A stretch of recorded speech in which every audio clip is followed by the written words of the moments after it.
Let's see. Where to go, what to do, what to wear, what to pack, who's coming, who's not coming. How many decisions do we make in a day? Too many. Well, today I'm going to show you how to alleviate some of that stress and have a tool that's going to help you revolutionize the way you see decision making. Let's go.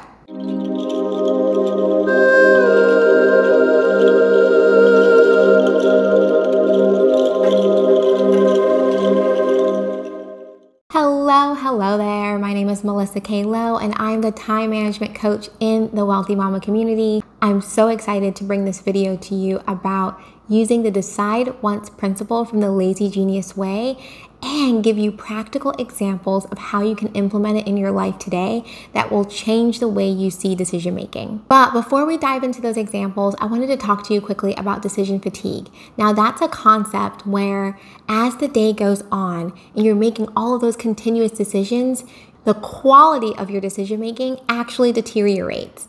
And this shows up in the form of, everybody get away from me, figure your lives out, figure out what you want to eat, don't talk to me, I can't make another decision today. Does that sound like you?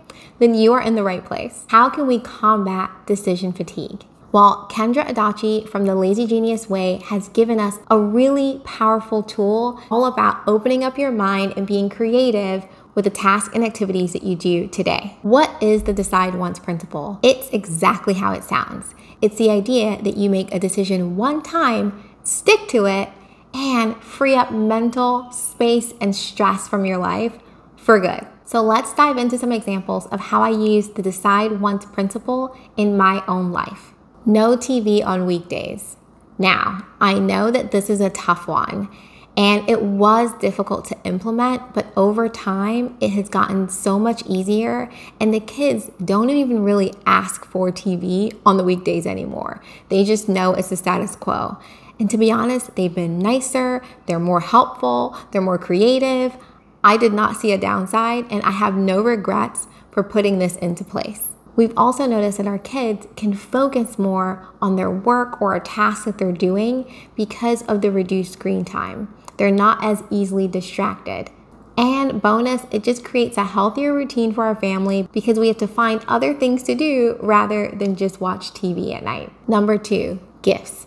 Now, I don't know about you, but we get invited to a lot of birthday parties and I have 2 kids, so it's double the fun. I used to spend a ton of time doing research for kids that sometimes I didn't even know them that well. So I would send my kids to do recon, ask them questions, and it took up a lot of my time. We've decided that we're just gonna get $25 Amazon gift cards for every birthday party that we attend. It has made things super simple, super easy, and who doesn't love an Amazon gift card? Thank you. Now, I feel great about the gift that we've given, and they can genuinely choose something that they want and will probably use. Family movie night.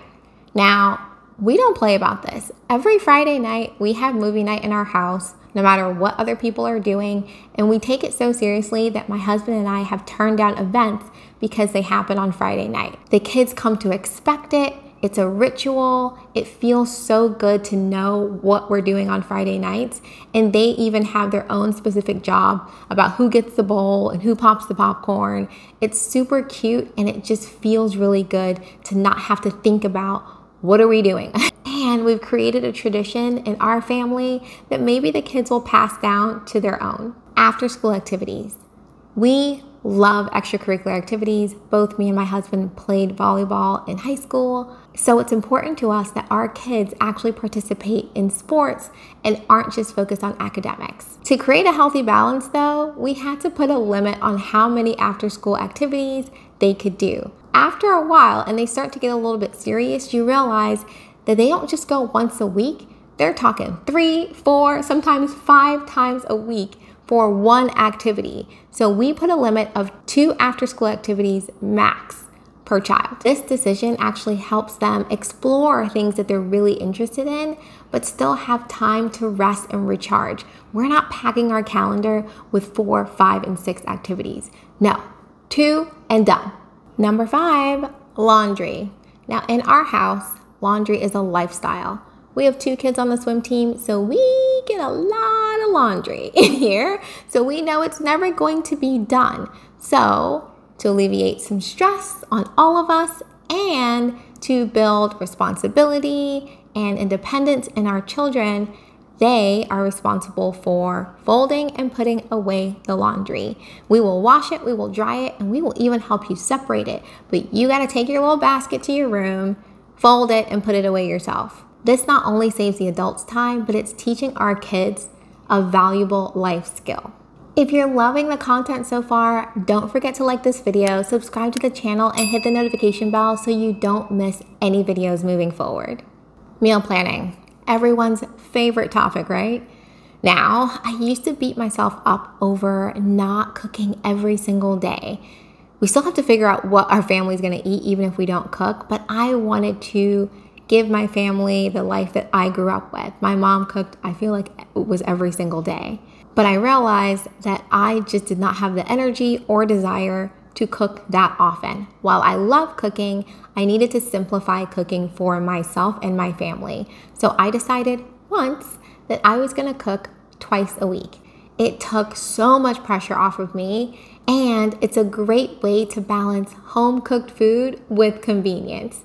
So we get the variety of having a nice Caribbean meal, and we can still have some things that I don't know how to make throughout the week that everyone will be excited about. Having a work uniform. Now, I know that as kids, we had to wear uniforms and it wasn't the most exciting thing, but I found for me that having to wake up every day and decide what to wear to work is just not how I want to be spending my mental brain power. So I bought some polo shirts. I had them embroidered with my company logo. And now if I have video calls or in-person meetings, that's exactly what I wear. It saves me time and mental energy, allowing me to focus on the task at hand and not my outfit. Now, you don't have to go as far as me and get anything embroidered or pick out anything special. You can just decide on a color. Create a uniform for yourself and save yourself the mental energy of having to figure out what you're gonna wear today. How many times have you had all the intentions of having a date night with your partner, and that day comes and you're like, oh, are we going? Are we not going? And as you're having that discussion, the time is just ticking away and you never actually go. I'm challenging you to decide once on how often you're going to have date night and take it a step further and put things in place. So we have reached out to our babysitter and we've gotten on her calendar every 2 weeks, we're gonna go out on a date night. Now, this is not something that we have officially started, but we have everything set in motion and we're days away from our first one. So I still wanted to share it with you. I'm super pumped knowing that every 2 weeks, me and my husband are gonna go out and have some fun away from the kids. It's seriously something that can fall through the cracks so easily, but it's so important that we make that commitment to reconnect and nurture our relationship so that we can have a strong family. Shoes off policy. Now, growing up, I was taught that you remove your shoes at the door and you don't track dirt into other people's homes. I know not everyone does that, but we have decided as a family that we are a shoes off kind of family. So we have a place for ourselves and people who come to visit to take their shoes off at the door. If they want socks, we're more than happy to give that to them. But that's one decision that I found has helped to keep the house less dirty and saves us time on cleaning and keeping our environment clear. It's a small and effective decision that helps keep our home more organized and reduces the amount of time we need to spend cleaning the floors. The location of activities. Now, you may not agree with this, and that's okay. You do what you want in your house, but in this house, all homework and eating gets done at the table. So what do I mean? I mean that we've contained those activities to a specific location in our home. I just find, especially with homework, that if my kids are not sitting at a table, that they're not as focused, they tend to fall asleep, they don't do their best work. So you gotta do your homework in this house at a table. Eating, it's more about containing the mess. Like, they are gonna be messy. I'm not telling them not to live their best messy lives.